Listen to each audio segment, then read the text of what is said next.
Welcome to Tejaswi నేమేం నమస్తే తెలంగాణ. ఇవాళ వార్తలు చూసుకున్నట్లయితే అమాత్య అలంకించారా అరగొర మాఫీ రైతుల టోపీ మంత్రి శ్రీధర్ బాబు ఇలాకాలోనే రైతుకు ధోకా. కమన్పూర్ మండలంలో మాఫీ 40%. బ్యాంకుల చుట్టూ అన్నదాతల ప్రదక్షిణలు. రొంపుకుంట పంచాయతీ వద్ద ఆందోళనలు. రేవంత్ సర్కార్కు దగా చేసిందని ఆగ్రహం.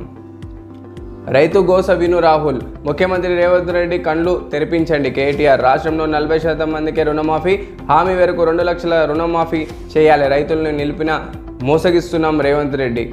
49,000 కోట్లు చెప్పి 17,000 కోట్లకే సరిపెట్టారు. రైతుల మాఫీ తీరుపై రాహుల్ ఖార్గేకు కేటీఆర్ లేఖ రాస్తాం. వడ్డీ చెల్లిస్తేనే మాఫీ, అదనపు రుణం చెల్లించలేక అర్హత ఉంటే రుణమాఫీ చేస్తాము. మేము 17,933 కోట్లు మాఫీ చేశాం. మంత్రి తుమ్మల నాగేశ్వరరావు. 6 రోజులకు పెంచుతారంట. సో రైతుల ఆందోళనతో మంత్రి బుజ్జగింపి ప్రకటన. రుణమాఫీకి మరో 12,000 కోట్లు ఇస్తామని పొంగులేటి. అల్లుడా మజాకా.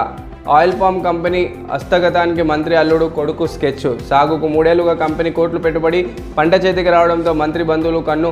ఫ్రీ యూనిక్ ఇండియా కంపెనీకి బెదిరింపు. కంపెనీని విక్రయించాలని ఓనర్లపై ఒత్తిడి. కోట్లు పెట్టుబడి పెట్టి ఫ్రీ యూనిక్ పంట చేతుకొచ్చే సమయానికి కబ్జా యత్నం. కొడంగల్ లిఫ్ట్ మెగా చేతికే, అందుకోసమే టైనల్ కాదని ప్రిఫర్స్ మెయిన్స్. 4,350 కోట్లతో వ్యయంతో ప్రాజెక్ట్ నిర్మాణం. ఉదండాపూర్ను పట్టించుకొని రాష్ట్ర ప్రభుత్వం. సుంకిశాల ఘటనతో మెగా సంస్థపై విమర్శలు. బ్లాక్ లిస్టులో పెట్టాలని డిమాండ్లు. కాలు రైతు ఆత్మహత్య. పంటల పండగ ఆవేదన. అప్పులు తీరక మరణం. 2 లక్షలు దాటితే కానీ రుణమాఫీ ఎప్పుడు? దళిత రైతుకు దగా. రైతు సమాచారం పత్రంలో ఉద్యోగి గుర్తింపు. అసంబద్ధమైన కారణాల వల్ల కుంగుతున్న సుమన్. సర్కారు తప్పిదం. 1.92 లక్షల మాఫీకి టోపీ. నిజామాబాద్ జిల్లాలో రైతుకు చేదు అనుభవం. జీతాలు ఇయ్యగా అవుట్సోర్సింగ్ ఉద్యోగి ఆత్మహత్య. 3 నెలలుగా వేతనాలు రాక వేదన. సూర్యాపేట వైద్యశాల డేటా ఎంట్రీ ఆపరేటర్లో వసీం అఖ్తర్ ఖాన్ బలమరణం. ఆర్థిక ఇబ్బందుల్లో తాళలేక ఉరేసుకొని మృత్యు.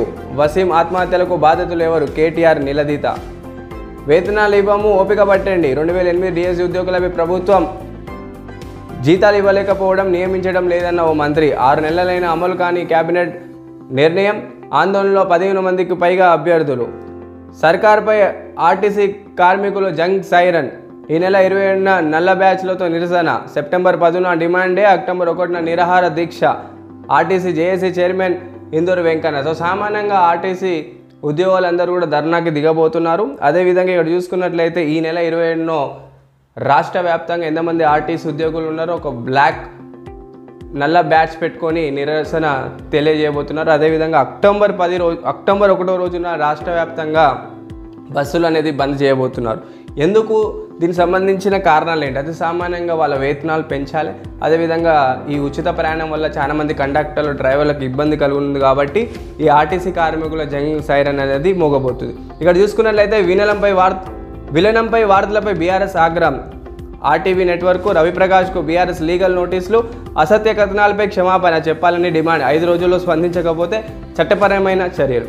సో సామాన్యంగా ఆర్టీవీ నెట్వర్క్ రవిప్రకాష్ గారు బీఆర్ఎస్ పార్టీ బీజేపీలో కలవబోతుందని చెప్పి ఒక తప్పుడు ప్రచారం చేయడం జరిగింది. దీంతో చాలామంది న్యూస్ ఛానల్లో కూడా ఇదే చాలా వరకు కూడా వైరల్ అయింది. ఇక్కడ చూసుకున్నట్లయితే ఒక జర్నలిస్ట్ తలుచుకుంటే ఒక అబద్ధాన్ని నిజం చేయొచ్చు, నిజాన్ని అబద్ధం చేయవచ్చు.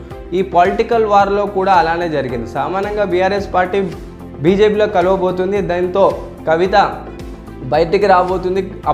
ఒకవేళ బీఆర్ఎస్ పార్టీ బీజేపీని కలుస్తేనే కవిత రిలీజ్ అవుతుందని చెప్పేసి కొన్ని తప్పుడు ప్రచారాలు జరుగుతున్నాయి. దీనికి బీఆర్ఎస్ పార్టీ మాకు బీజేపీ పార్టీకి ఎలాంటి సంబంధం లేదు, ఇది 100% ఫేక్ న్యూస్ అని చెప్పడం జరిగింది.